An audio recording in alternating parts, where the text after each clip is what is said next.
Students, आज हम करने जा रहे हैं एनसीईआरटी के न्यूमेरिकल्स क्लास 12th इलेक्ट्रोस्टैटिक्स।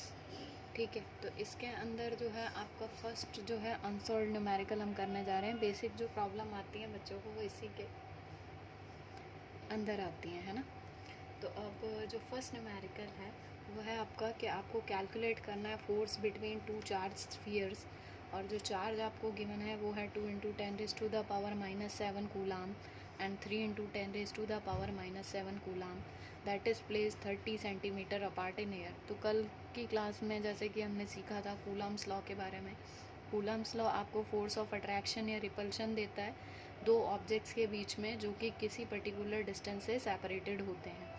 तो यहाँ पर इनिशियली आपको क्या देख लेना है कि जो आपको यहाँ पर यूनिट्स गिवन है वो एसआई में गिवन है, लेकिन ये जो यूनिट आपको गिवन है ये आपको सीजीएस में गिवन है। तो पहले आप इसको जो है कन्वर्ट कर लोगे, ठीक है ना। तो यहाँ पर सबसे पहले तो आपने चार्जेस मेंशन कर दिए दोनों। Q1 जो आपको गिवन है 2 × 10⁻⁻7 coulomb and Q2 is 3 × 10⁻⁻7 coulomb.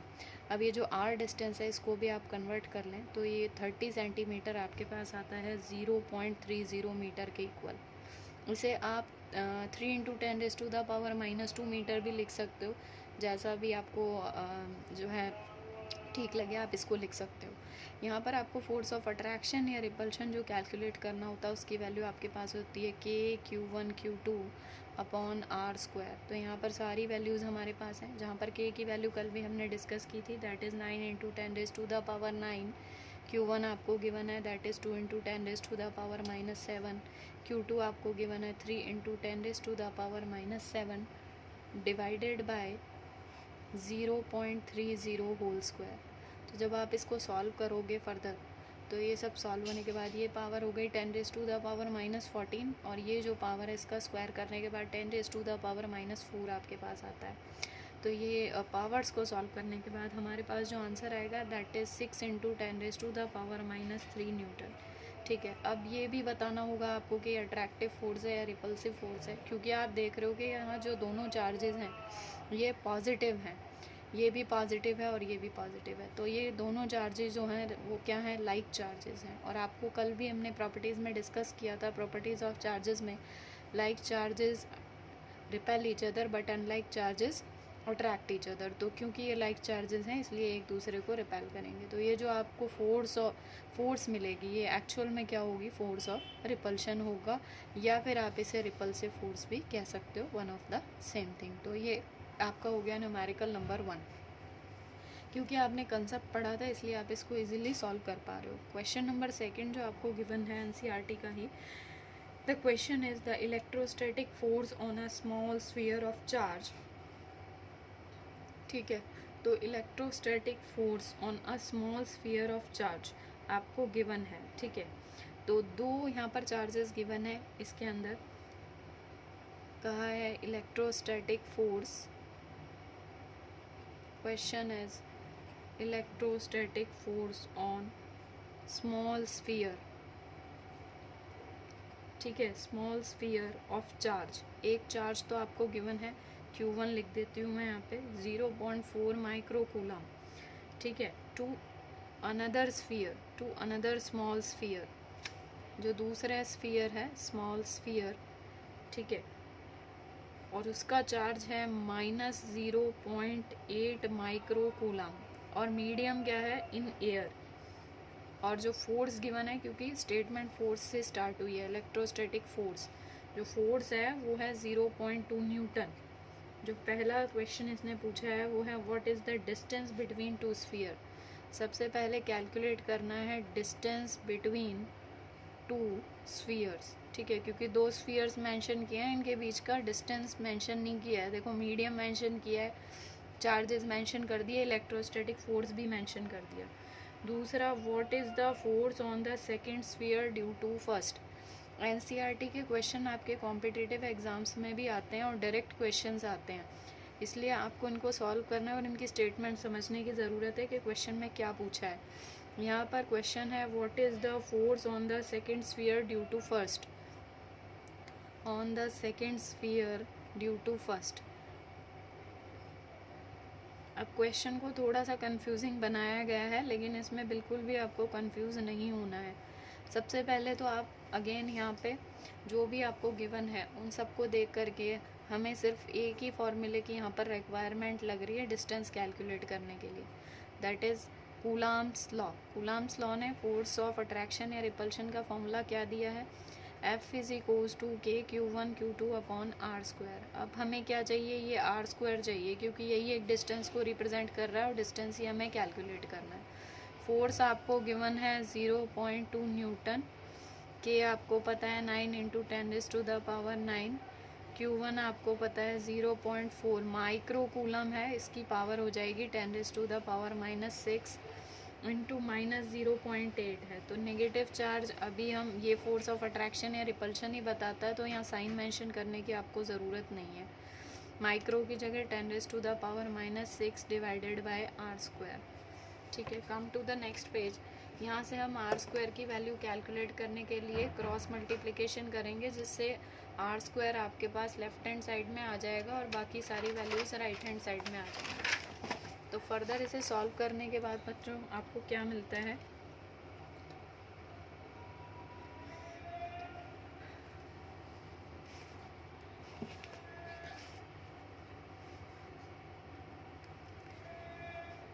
Are square आपको मिलेगा यहाँ पे 144 इंटू 10⁻⁻4 सब सॉल्व करने के बाद।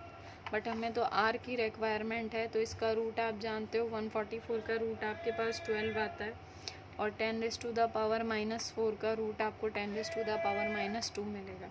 इसको आप 12 सेंटीमीटर भी लिख सकते हो, 0.12 मीटर भी लिख सकते हो। सेकंड क्वेश्चन आपसे ये पूछा है कि सेकंड के जो आपके पास सेकंड है, क्वेश्चन क्या था यहाँ से कि you have to calculate what is the force on the second sphere due to the first. ठीक है, force on the second due to the first.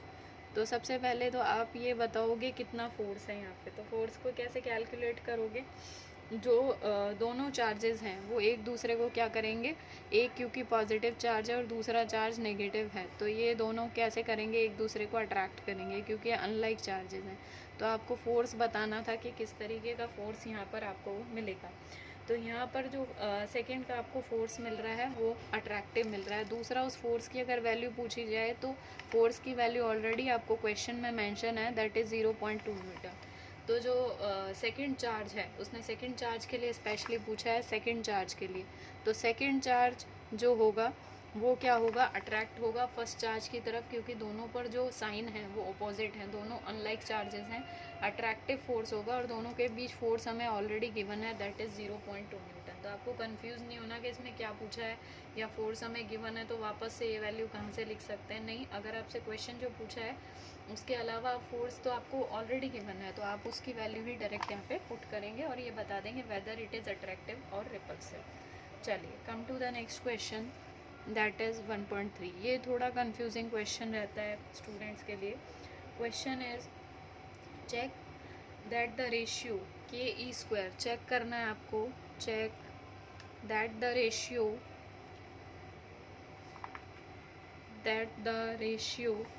है K E square upon GME/MP is dimensionless. तो आपने dimensional analysis की भी मैंने एक video इसमें जो है प्रोवाइड की है, आप उससे भी कैलकुलेट कर सकते हो और फर्दर आपको आता भी होगा। Look up a table of physical constant and determine the value of this ratio. ठीक है, तो आपको क्या करना है, ये चेक करना है और ये बताना है कि ये डायमेंशन लेस है और यूनिट लेस है। तो आप यहाँ से एक चीज़ यूनिट्स के थ्रू भी प्रूव कर सकते हो, इसकी यूनिट नहीं होगी तो इसकी कोई डायमेंशन भी नहीं होगी। ठीक है, तो आप यहाँ से स्टार्ट करें, जो भी इनकी यूनिट्स हैं वो देख लेते हैं हम। सबसे पहले अगर हम के की यूनिट देखें तो मैंने आपको बताया था के की यूनिट आप कैलकुलेट कहाँ से करते हो, आप इज टू के Q1 Q2 upon are square से के की वैल्यू आपके पास क्या आती है बच्चों, FR square upon Q1 Q2। ठीक है, यहाँ से फर्दर आपको पता है कि फोर्स का यूनिट हो जाता है न्यूटन मीटर स्क्वायर पर किलोग्राम स्क्वायर, जो है इसका आपके पास ऐसा यूनिट आता है। तो इसको एज इट इज़ पुट करते हैं न्यूटन मीटर स्क्वायर पर किलोग्राम स्क्वायर। तो kilogram raise to the power में यहाँ पे -2 लिख दूँ। ठीक है, तो ये आपके पास newton metre square per coulomb square. तो यहाँ पे इसको मेंशन करते हैं newton metre square per coulomb square, क्योंकि चार्जेस है नीचे तो चार्ज का यूनिट हो गया आपके पास coulomb, divided by gravitational constant का यूनिट पता है न्यूटन मीटर स्क्वायर पर किलोग्राम स्क्वायर, ठीक है, इनटू मासेस हो गए, चाहे मास ऑफ इलेक्ट्रॉन है चाहे प्रोटॉन है, दोनों मास किलोग्राम में ही रिप्रेजेंट होंगे, ठीक है। अभी आप देखोगे सारी यूनिट्स एक दूसरे को आपको जो है कैंसिल होती हुई नज़र आएंगी यहाँ पे, इनटू एक वैल्यू और है हमारे पास ई स्क्वायर, ई आपके पास क्या होता है, ई यहाँ पे चार्ज होगा आपके पास, तो चार्ज की यूनिट आपके पास क्या रहेगी, चार्जेस कूलम स्क्वायर, तो ये भी हो गया कूलम स्क्वायर, ये -2 + 2 when bases are same powers are added then we have c raised to the power 0 due to which we have a value that is 1, newton से न्यूटन कैंसिल, मीटर स्क्वायर से metre square, kilogram -2 और ये है kilogram into kilogram, kilogram square, when bases are same again powers are added, तो -2 + 1 + 1 again kilogram raise to the power 0 is 1, तो यहाँ सारी values cancel होने के बाद आपको कोई भी यूनिट नहीं मिलती, अगर कोई यूनिट नहीं है तो इसका कोई भी डायमेंशनल फार्मूला भी नहीं है, तो ये एक डायमेंशन लेस क्वांटिटी है, ठीक है। तो आपको प्रूव करना था, आपने यूनिट के थ्रू प्रूव कर दिया, ये एक सेकंड वे है कि आपको सिर्फ प्रूव करना है, तो आप इजीली इस मेथड से कर सकते हैं। अब इसी में सेकंड क्वेश्चन ने पूछा है determine the value of this ratio, ठीक है, इस रेशियो की वैल्यू आपको कैलकुलेट करनी है, वैल्यू ऑफ दिस रेशियो, और ये रेशियो क्या सिग्निफाई करता है, वैल्यू ऑफ दिस रेशियो, ठीक है। तो इस रेशियो की वैल्यू भी कैलकुलेट करो, और ये क्या शो करता है, what does it show, what does it show, ये दो क्वेश्चन है हमारे पास कनेक्टेड, तो ये बड़ा इंपॉर्टेंट क्वेश्चन है, ये आ जाता है आपके कॉम्पिटिटिव एग्जाम्स में, एनसीईआरटी के क्वेश्चन मोस्ट इंपॉर्टेंट होते हैं, then you have to know about the some concept behind that. तो यहाँ पर अगर आप के की वैल्यू को देखोगे तो के आपको न्यूमेरिक वैल्यू पता है 9 × 10⁻⁹ students you have to keep in your mind the values, the numeric values, the constants values in the given chapter. तो यहाँ ई जो है आपके पास, ई क्या है बच्चों, ई आपके पास चार्ज की सबसे स्मॉल वैल्यू, कल भी मैंने आपको बताया था Q = NE, चार्ज की स्मॉल वैल्यू क्या थी 1.6 × 10⁻⁻19, तो ये आपके पास ई की वैल्यू हो गई, डिवाइडेड बाय, अब यहाँ पर आपको डिवाइड करना है जी से, ग्रेविटेशनल कांस्टेंट आप सभी को पता है 6.67 × 10⁻11, फर्दर ये है मास ऑफ इलेक्ट्रॉन 9.1 × 10⁻31, फिर बात करते हैं mass of proton, mass of proton सभी को पता है 1.66 × 10⁻27, ये आप जो है केमिस्ट्री में भी पढ़ते हो ये सारी चीज़ें, तो जब आप ये सॉल्व करोगे बच्चों तो आपको जो वैल्यू मिलेगी वो मिलेगी 2.287 × 10⁻39, ये वैल्यू आपको मिल रही है, ठीक है।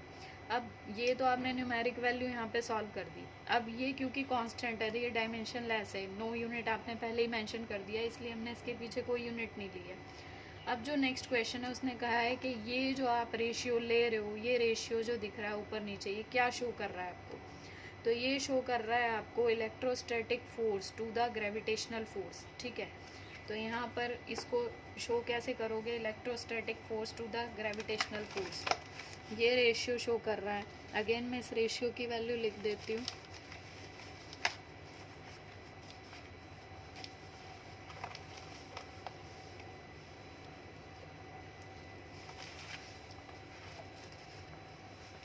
ठीक है। रेशियो है आपके पास K²/G/M/E/MP, ये रेशियो क्या शो करता है आपको, ये आपको बताना है।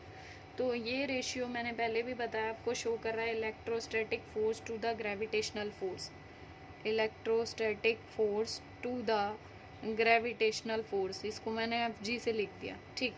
अब ये कैसे शो कर रहा है, आपको ये प्रूव करना पड़ेगा, ये रेशियो आना चाहिए। इलेक्ट्रोस्टैटिक फोर्स आपने कल ही पढ़ा है, क्या था आपके पास K/Q1 Q2/R², और जो आप ग्रेविटेशनल फोर्स पढ़ते हो वो क्या होगा आपके पास Gm1 m2/R², ठीक है। अब यहाँ से बच्चों एक चीज़ आप क्या देख रहे हो कि आपके पास ये जो है मास है इलेक्ट्रॉन का, ये है मास ऑफ प्रोटॉन, तो ये आपके पास मास ऑफ इलेक्ट्रॉन है, ये मास ऑफ प्रोटॉन है, और दोनों पे चार्जेस जो हैं हम E सपोज करके चलते हैं, तो ये वैल्यू क्या हो जाएगी KEE/R²/GME/MP